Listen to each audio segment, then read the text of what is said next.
Olá a todos, bom dia, sejam bem-vindos a mais esta aula da Escola Bíblica Dominical da Primeira Igreja Batista de Araraquara. Nossa turma é a turma dos adolescentes. Nós estamos estudando neste trimestre essa revista aqui, Gênesis, o livro dos começos. Hoje nós vamos falar da lição número 7, que tem o título de Missão Impossível. Antes de começarmos, eu gostaria de fazer uma oração. Querido Deus e Pai, Senhor, obrigado por mais este dia, Pai, na Tua presença. Obrigado pela Tua bondade, pela Tua misericórdia, Tua infinita graça, ó Deus. Obrigado que temos oportunidade de estudarmos um pouco mais a Tua palavra, nos achegarmos um pouco mais a Ti, mesmo que por meio virtual. Obrigado por essa ferramenta que temos, Pai, que nos possibilitou e nos possibilita ainda durante essa pandemia, Pai, a assistir os cultos, assistir a escola bíblica dominical. Obrigado, Pai, pela Tua bondade, Pai. Obrigado porque o Senhor cuidou de nós até aqui e vem cuidando a todo tempo de nós, da nossa família.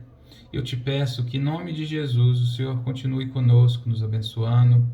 Fale aos nossos corações através dessa lição, Pai. Que o Senhor abençoe a cada um que estiver assistindo essa aula, Pai, e suas famílias também, ó Deus. Abençoe a cada um, Deus. E é isso que eu te peço e te agradeço em nome de Jesus. Amém. Bom, pessoal, hoje a gente vai falar então um pouquinho da lição número 7. Só queria mostrar para vocês, Missão Impossível. O impossível, o está entre parênteses. Por que será que está entre parênteses? Hoje a gente vai falar um pouco mais da história de Abraão. Nós começamos a falar dele na lição número 5. Nós já conhecemos Abraão, né? Abraão é um exemplo para nós, é o pai da fé, como é conhecido, né? Um exemplo de fé, de obediência a Deus. É um homem que teve seus momentos de sofrimento. Ele e sua esposa não conseguiam ter filhos, só conseguiram ter filhos depois que ele já tinha aí 100 anos de idade, e sua esposa 90. É um homem que foi modelo de obediência e é modelo de obediência, de fé para todos nós, na verdade. E hoje nós vamos falar sobre o texto bíblico que está lá em Gênesis, capítulo 22, versículos 1 a 18. Vamos fazer a leitura e depois a gente conversa um pouquinho sobre esses versículos, ok? Vamos lá. Deus prova Abraão.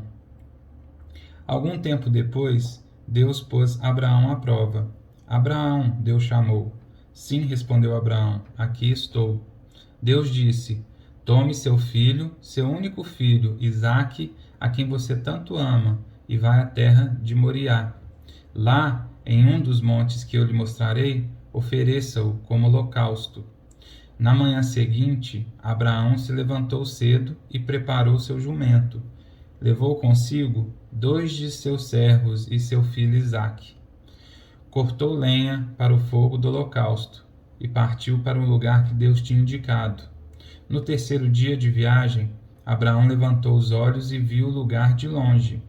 Fiquem aqui com o jumento, disse ele aos servos. O rapaz e eu iremos mais adiante.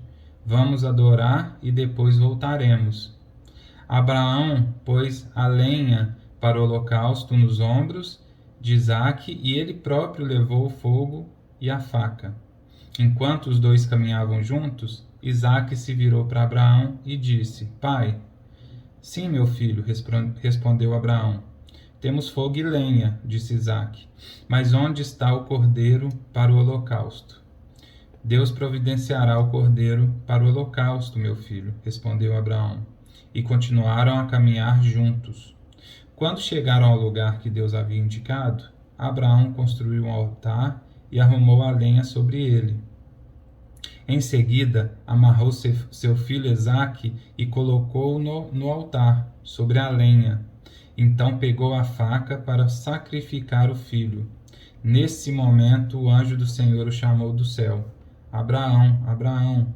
Estou aqui, respondeu Abraão. Não toque no rapaz, disse o anjo. Não lhe faça mal algum. Agora sei que você teme a Deus de fato. Não me negou nem mesmo seu filho, seu único filho. Então Abraão levantou os olhos e viu um cordeiro preso pelos chifres num arbusto. Pegou o carneiro e o ofereceu como holocausto em lugar do seu filho. Abraão chamou aquele lugar de Jafé-Jiré. Até hoje as pessoas usam esse nome como provérbio: no monte do Senhor se providenciará. Então o anjo do Senhor chamou Abraão novamente do céu. Assim diz o Senhor: uma vez que você me obedeceu e não me negou nem mesmo seu filho, seu único filho, juro pelo meu nome que certamente o abençoarei. Multiplicarei grandemente seus descendentes, e eles serão como as estrelas do céu e a areia na beira do mar. Seus descendentes conquistarão as cidades de seus inimigos, e por meio deles todas as nações da terra serão abençoadas. Tudo isso porque você me obedeceu. Amém. Olha só, pessoal, que texto bíblico assim, né? De grande profundidade para nós esse aqui. Vocês podem observar que o quão difícil deve ter sido para Abraão, depois que tinha... Olha só, Abraão passou a vida inteira querendo ter um filho, ele e a esposa dele, a Sara. Só quando ele tinha 100 anos que Deus abençoou eles, né? Porque Sara era estéril, abençoou eles com um filho. E aí vem Deus e prova Abraão, pede que Abraão sacrifique Isaque. E da mesma forma, quando a gente viu lá na lição número 5, que Abraão, nem quando Deus pediu que Abraão saísse daquele lugar onde ele estava e fosse para onde Deus estaria ali ordenando, da mesma forma que ali Abraão nem questionou, ele simplesmente juntou as coisas dele, sua esposa, seu sobrinho, ali, suas coisas, né, seus servos, e foi. Da mesma forma, Abraão aqui obedeceu a Deus. Outro dia já levou 2 servos e seu filho Isaque. Não, eu fico imaginando a dor que ele devia estar sentindo nesse momento, né? Porque o Isaque era o filho da promessa, né? E ele sabia disso. E ele devia estar dentro dele assim, né? Se perguntando, mas nossa, depois de tanto tempo, agora Deus pede que eu sacrifique meu filho, mas mesmo diante disso, Isaque obedeceu. Isaque não, me desculpe, Abraão obedeceu a Deus. E foi provado, né? E Deus ali tinha um plano naquele momento ali, naquela situação. Ele tinha um plano para Abraão, só que Abraão não sabia, né? Então, pessoal, eu queria dizer primeiramente sobre esses versículos, né, que a gente acabou de ler. Eu queria traçar aqui primeiramente uma diferença do que é provação e do que é tentação. O que Abraão passou aqui foi o quê? Foi uma provação ou foi uma tentação? Qual que é a diferença entre provação e tentação? A provação, ela vem de Deus, né? Deus nos prova querendo que a gente ali demonstre a Ele o tamanho da nossa obediência, da nossa fé, diferentemente da tentação. A tentação, ela não pode vir de Deus e não vem de Deus. A tentação vem do diabo, que através de uma situação ele tenta nos atrair para que ali fazemos ou pensemos em algo que vá totalmente contra a vontade de Deus para a nossa vida, né? Isso é tentação, é quando o diabo vem e nos tenta, né? Como Jesus ali logo depois que ele foi batizado ali por João Batista, né? Que ele esteve ali 40 dias e 40 noites no deserto, o diabo ficou tentando ele o tempo inteiro, né? Para que Jesus tropeçasse ali. Só que, claro, ele não ia tropeçar, né? Lá em Tiago, capítulo 1, versos 13 a 15, está escrito o seguinte, olha só. Quando tentado, ninguém deve dizer: sou tentado por Deus, pois Deus não pode ser tentado pelo mal, e a ninguém tenta. Mas cada um é tentado quando atraído e seduzido por seu próprio desejo. Então o desejo, tendo concebido, dá à luz ao pecado. E o pecado, após se consumar, gera morte. Olha só, como é que é o processo, né? Me lembrei aqui agora da história do rei Davi, né? Com a Betseba, quando ele viu aquela mulher ali se banhando e, como diz aqui, né? Em Tiago, cada um é tentado quando atraído e seduzido por seu próprio desejo. Quer dizer, ele foi atraído e seduzido pelo aquele desejo que ele sentiu ali naquele momento, o rei Davi.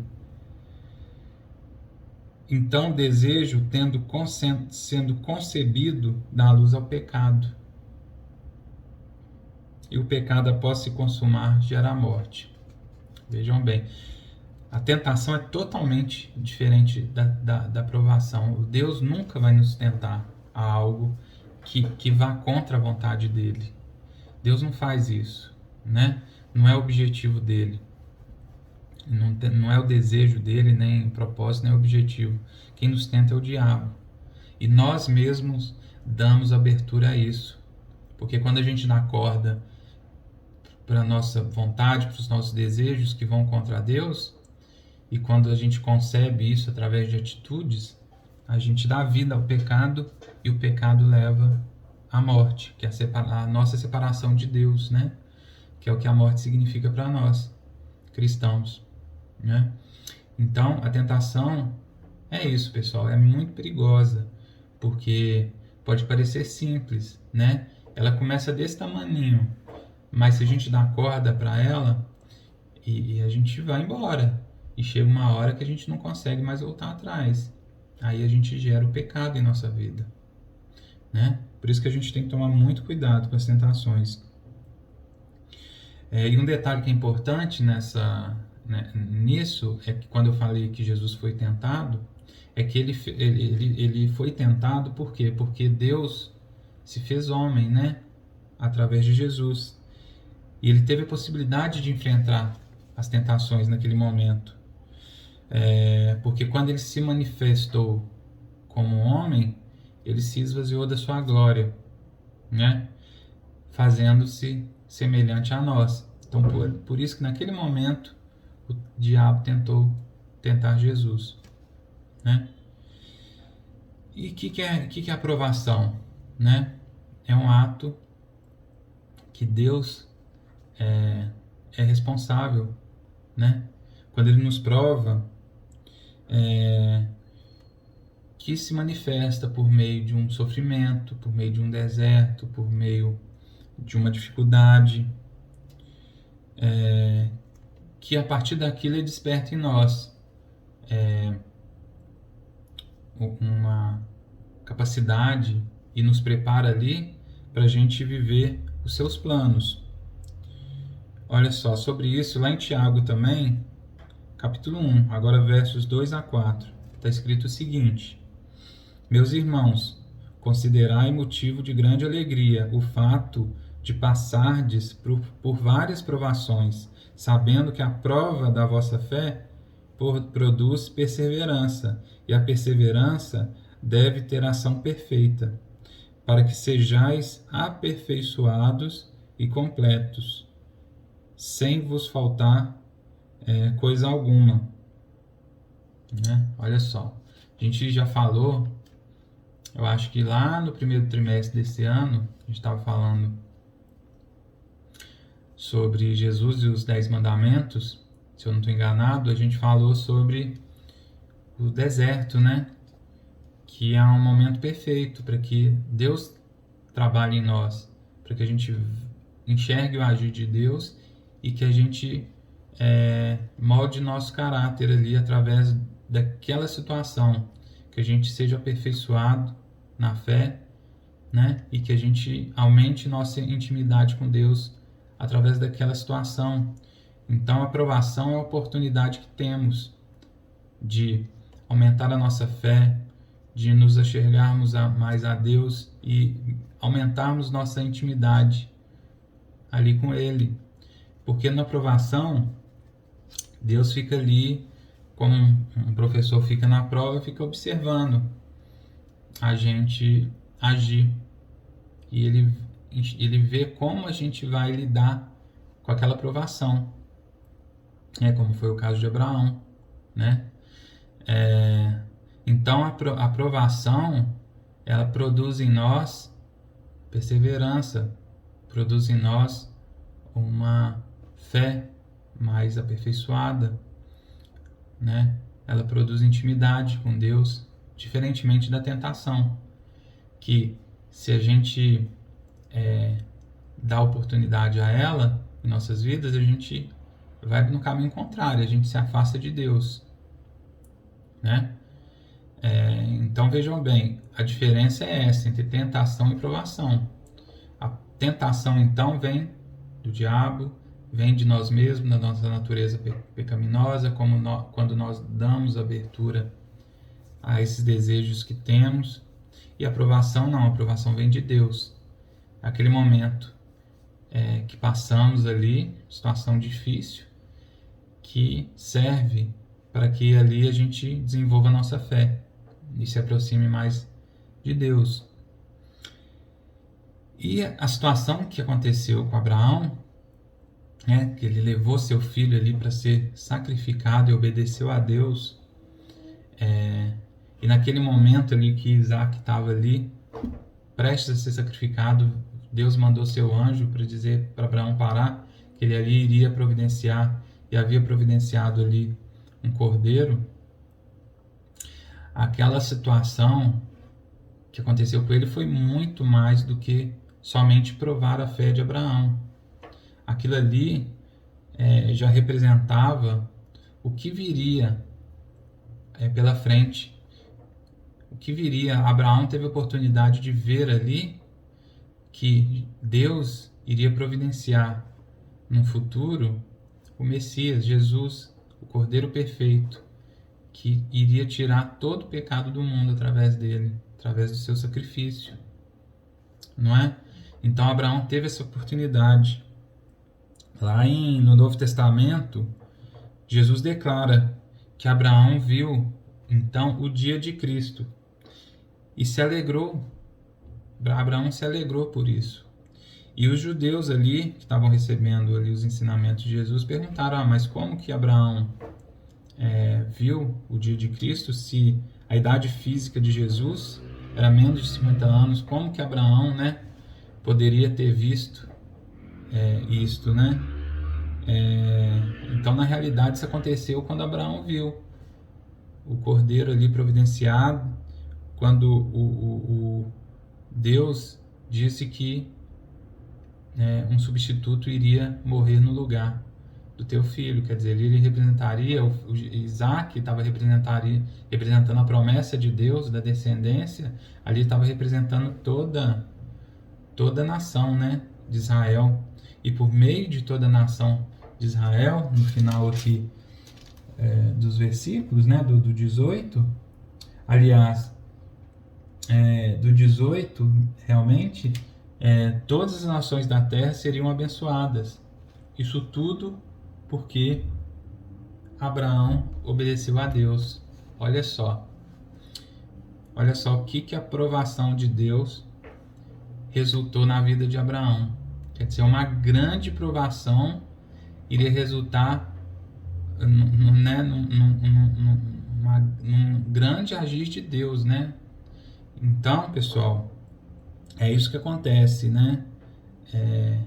Conosco também, Abraão ali teve uma aprovação tão grande, mas vejam o resultado disso, né? Dele ter obedecido a Deus. Todos nós fomos, no fim, abençoados, porque Deus prometeu que, por conta daquilo, toda a geração de Abraão seria abençoada, e a geração de Abraão ia estender essa bênção a todas as nações da terra, ou seja, a todos nós. Então, é muito, né, maravilhoso isso, e muito importante isso que aconteceu, né, com Abraão. Então, esse é o resultado das provações nas nossas vidas. Da mesma forma que somos provados, e dependendo da reação que temos, né, do que fazemos diante dessa provação, Deus nos abençoa lá na frente, né? Porque esse que é o agir de Deus nas nossas vidas. Além de termos ali oportunidade de aumentarmos, né, nossa intimidade com Deus e demonstrarmos a Ele a nossa obediência, a nossa fé, porque isso é um passo de fé. Na verdade, Abraão não sabia que Deus iria providenciar um cordeiro. O que Abraão sabia ali naquele momento era que ele teria que sacrificar seu filho. E ele ia sacrificar seu filho. Ele não sabia que ia ser providenciado um cordeiro ali no último minuto. Não sabia. Então, isso é fé. Isso é obediência. É sabermos que Deus, mesmo nos momentos mais difíceis das nossas vidas, Ele tem o melhor para nós, né? Por isso nós o obedecemos, porque nós sabemos e podemos confiar nele, que Ele tem o melhor para nós, independentemente da situação, do que a gente enxerga, né? Porque nós não enxergamos, Abraão não enxergou o que estava vindo pela frente, ele só enxergou depois que tinha acontecido, né, o fato. Então isso se chama fé, obediência. Isso vem da intimidade com Deus, e a intimidade com Deus vem da busca diária, incessante pela palavra de Deus, através da oração, através da obediência, através da forma com que lidamos com todas as situações das nossas vidas, né? E a gente é provado o tempo inteiro pelas inúmeras situações. São ali situações pequenas, né, no dia a dia, que Deus nos observa, e dependendo de como agimos, a gente demonstra que a gente é ou não é obediente a Deus. Quando a gente tem paciência, quando a gente não reclama, quando tem alguém reclamando do seu lado, morrendo de medo, você mantém sua calma, sua confiança em Deus, e sabe que, apesar de tudo que está acontecendo, Deus tem o melhor, né? O mundo pode estar caindo, mas você mantém a sua fé, sua confiança em Deus. Você sabe que, apesar de tudo, Deus tem o melhor. Pode ser que tudo pareça ruim, tudo pareça que não vai dar certo, que vai piorar, mas Deus tem o melhor. E isso se chama confiança, fé, obediência. Ok, pessoal? Pessoal, essa é a mensagem de hoje. Essa é a lição de hoje. Muito boa essa lição, eu gostei dela. Muito profunda, desafiadora. Esse impossível está aqui entre parênteses, porque eu acho que é uma provocação, porque a nossa vida com Deus, as nossas provações podem ser possíveis ou impossíveis, depende de nós. É impossível aos olhos humanos, e é possível, né, quando acreditamos e temos fé em Deus. Então, acho que essa é a mensagem da lição de hoje, que a gente confie em Deus, né? E obedeça, né? A Ele sempre, independentemente da situação. Ok? Então, espero que vocês tenham entendido. Deus abençoe a semana de vocês e até o próximo encontro. Tchau, tchau.